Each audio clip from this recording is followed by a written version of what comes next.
ചന്തയിൽ മീൻ കച്ചവടം നടത്തുന്ന ആളിനോട് ഇന്ന് മീനിന് എന്താ വില എന്ന് ചോദിക്കുന്ന പോലെ ഉള്ളൂ ഇതും.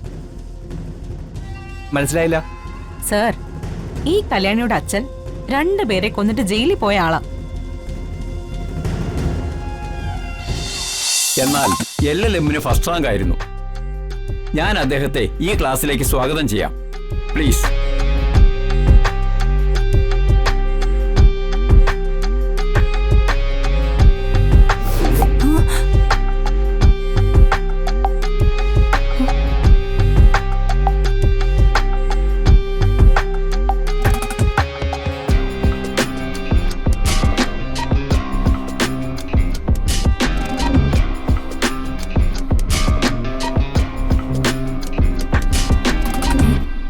ഇയാളിതുവരെ പോയില്ലേ? ഓ, മനസ്സിലായി. പ്രിൻസിപ്പലിന് സോപ്പിട്ട് വന്നതായിരിക്കും. എന്റെ ക്ലാസ്സിലാണോ നിശാന്ത് പഠിക്കുന്നതെന്നറിയാൻ. ഒരു സംശയരോഗി. ഇയാളെ കൊണ്ട് ഞാൻ തോറ്റു.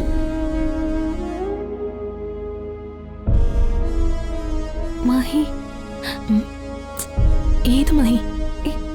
എടീ, ഹി ഈസ് ദ മാൻ. ഞാൻ കല്യാണം കഴിക്കാൻ വന്ന മഹി. ആളൊരു പൊടിക്ക് സുന്ദരനാട്ടോ.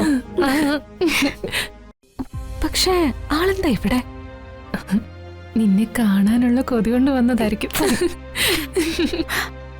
മഹി, മഹേഷ്,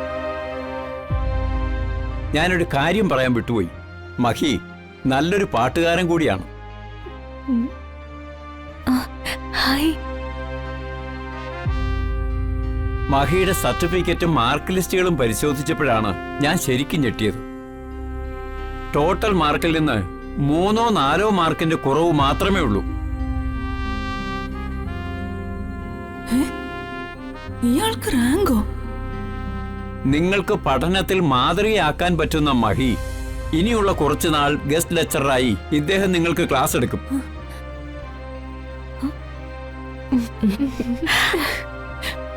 എന്നാ all the best. Thank you sir.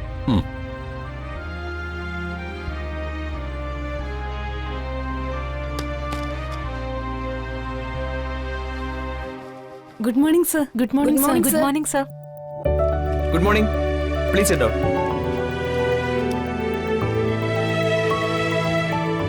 അപ്പോ നമുക്ക് ക്ലാസ് ആരംഭിക്കാം. സർ, ആദ്യം ഒരു പരിചയപ്പെടലൊക്കെ വേണ്ടേ? എന്നെ പ്രിൻസിപ്പൽ ഇപ്പോ ഇൻട്രൊഡ്യൂസ് ചെയ്ത് പോയിട്ടല്ലേ ഉള്ളൂ.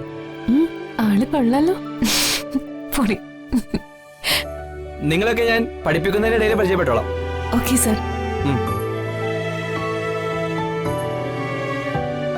ഇന്ന് നമ്മൾ പഠിക്കാൻ പോകുന്നത് ക്രിമിനൽ ലോയെ കുറിച്ചാണ്. Criminal law is the body of law that defines offences against society and prescribes punishments for those who commit dum.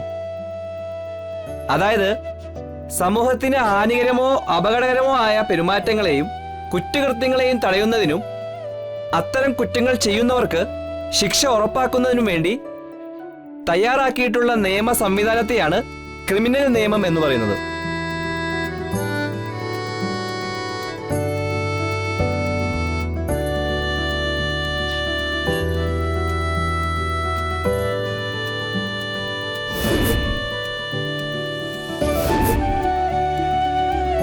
Chinnu,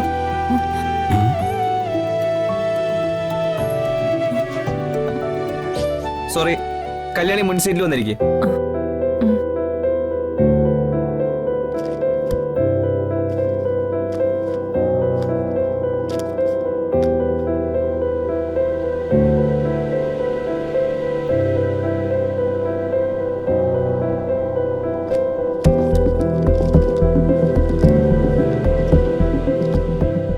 നമ്മളെ പിൻബെഞ്ചിലേക്ക് പറഞ്ഞുവിട്ട് അവളതെ വീണ്ടും മുൻബെഞ്ചിലേക്ക് വന്നിരിക്കുന്നു.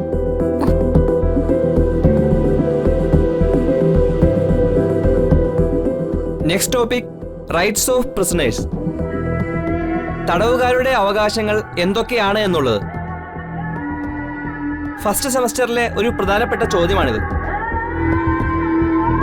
1000 കുറ്റവാളികൾ രക്ഷപ്പെട്ടാലും ഒരു നിരപരാധി പോലും ശിക്ഷിക്കപ്പെടാൻ പാടില്ല എന്നുള്ളത്.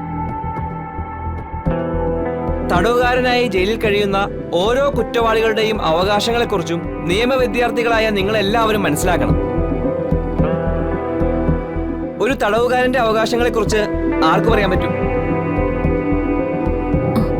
എടി നോക്ക്. നോക്ക്.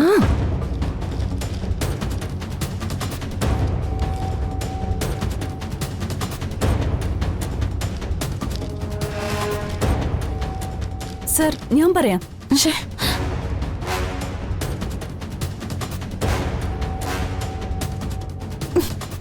ശരി, ഇങ്ങോട്ട് വന്നെന്ന് പറയൂ.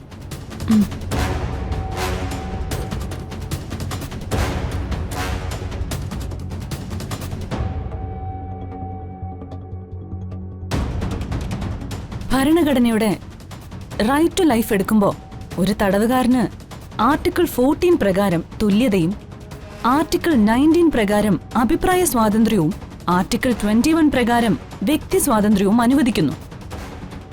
ഇത് കൂടാതെ അഭിഭാഷകനെ വെക്കാൻ സാമ്പത്തിക സഹായം ഇല്ലാത്തവർക്ക് സൗജന്യ നിയമ സഹായത്തിനും അർഹതയുണ്ട്. മാത്രമല്ല, അകാരണമായി തടവ് നീട്ടിക്കൊണ്ടു പോകുന്നത് നിയമവിരുദ്ധവുമാണെന്ന് ഭരണഘടനയിൽ പറയുന്നു. കൂടാതെ മനുഷ്യത്വരഹിതമായ പീഡനങ്ങളിൽ നിന്ന് സംരക്ഷണം നേടാനുള്ള അവകാശം വേറെയും ഉണ്ട്. ഗുഡ്.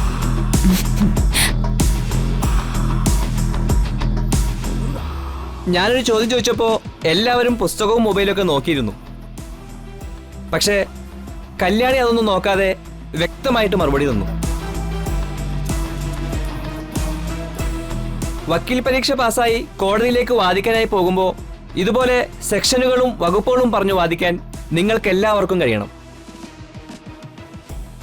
കല്യാണി, വളരെ നന്നായിട്ടുണ്ട്. മാർവലസ്. എല്ലാവരും കല്യാണിക്ക് ഒരു ക്ലാപ്പ് കൊടുക്ക്.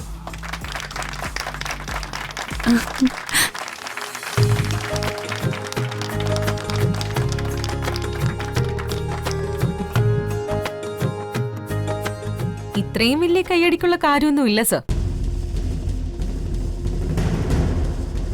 ചന്തയിൽ മീൻ കച്ചവടം നടത്തുന്ന ആളിനോട് ഇന്ന് മീനിന് എന്താ വില എന്ന് ചോദിക്കുന്ന പോലെ ഉള്ളൂ ഇതും. മനസ്സിലായില്ല സർ, ഈ കല്യാണിയുടെ അച്ഛൻ 2 പേരെ കൊന്നിട്ട് ജയിലിൽ പോയ ആളാ.